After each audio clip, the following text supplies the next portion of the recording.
Sam Seder, Emma Vigeland on the Majority Report. It is a pleasure to welcome back to the program Jamel Bowie. He is a New York Times opinion columnist and also the host of the podcast Unclear and Present Danger.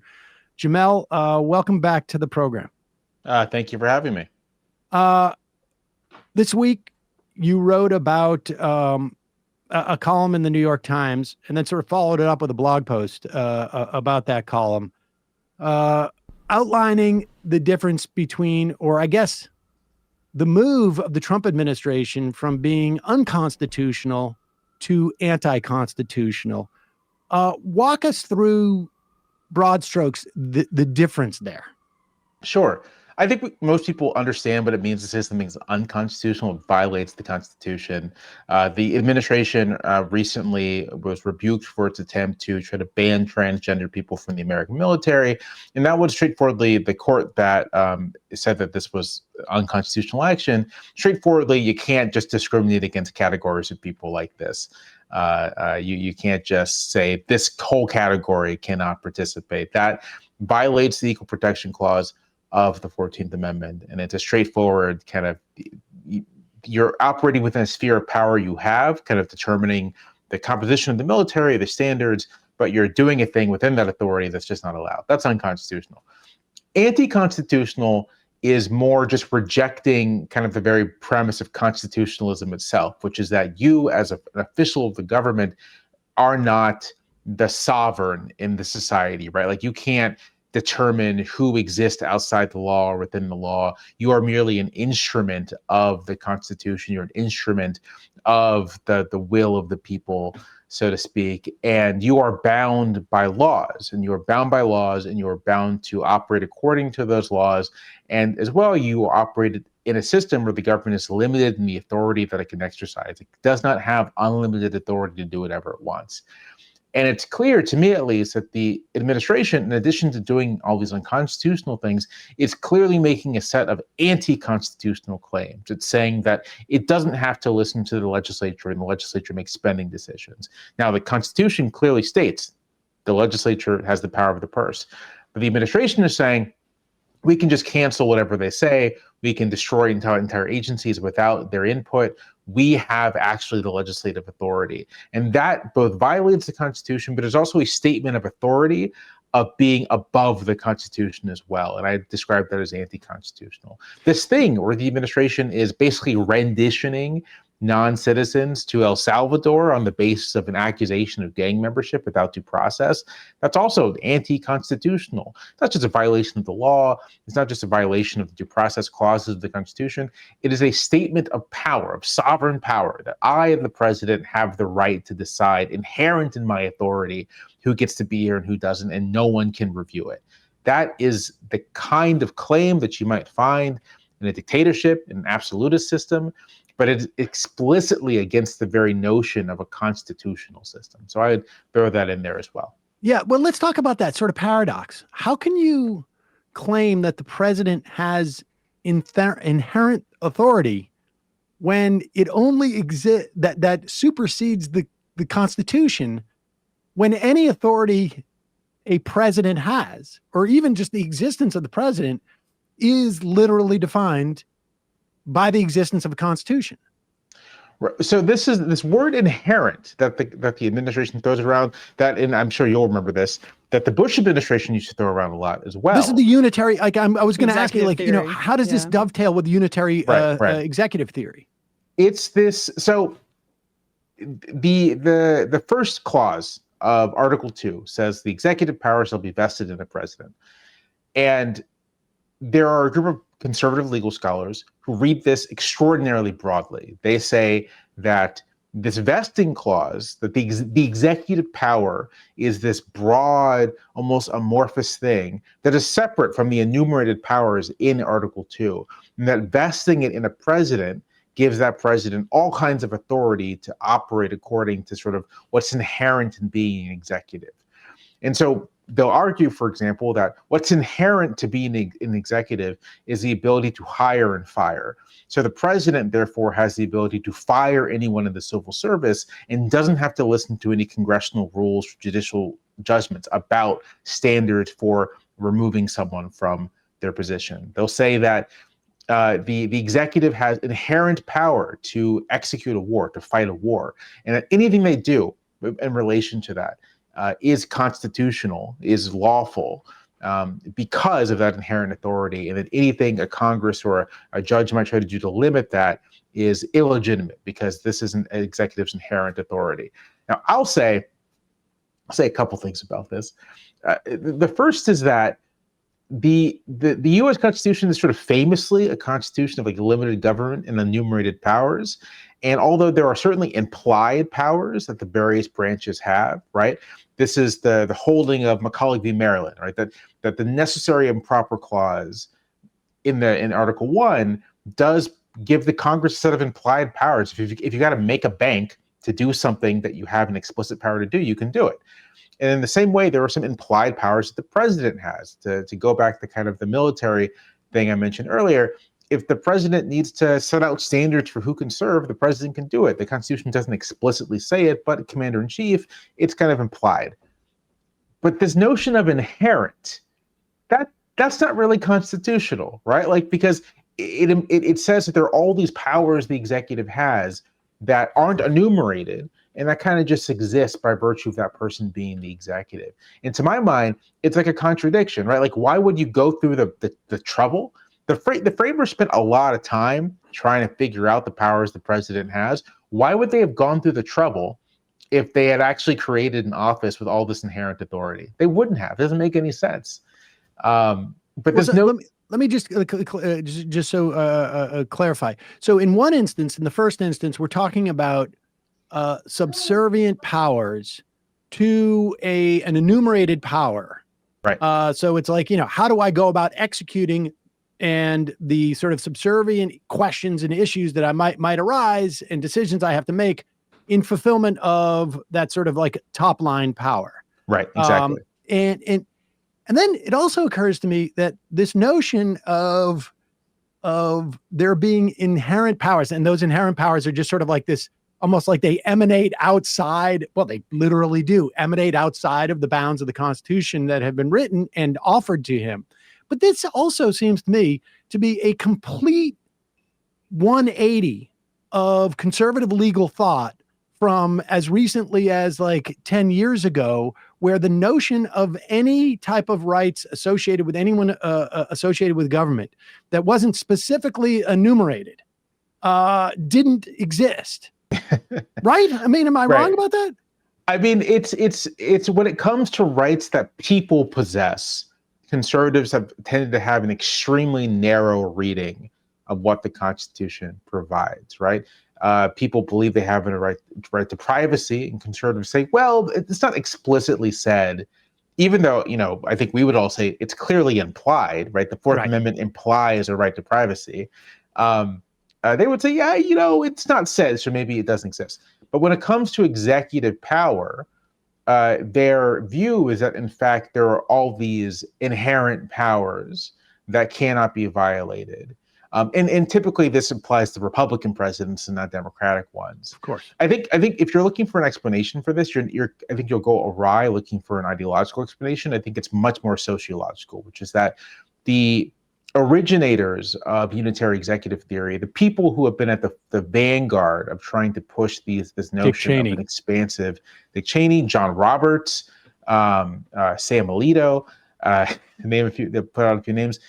They cut their teeth basically in the post-Watergate era, when Congress, in response to Nixon, begins aggressively trying to limit the president, the War Powers Act, the Impoundment Control Act, the establishment of the FISA courts, like all these things that Congress begins to do to really try to limit the power of the presidency in the wake of Watergate, a scandal that we all know about. But it's worth saying that Nixon had won this one narrow popular vote victory, and then this popular vote landslide.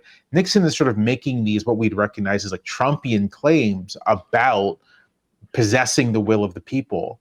And so these conservatives are they're like aligned with Nixon. They're looking at the congressional pushback to Nixon, and they're saying this has gone too far. they're weakening the president.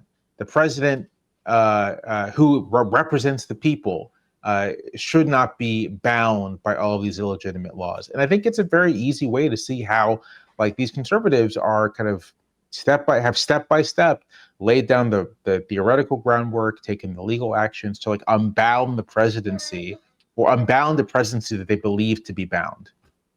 This feels like a confluence between sort of like one strand of conservative thought that, of this unitary executive, that has sort of like mutated or commingled with this Curtis Yarvin a notion of a new monarchy.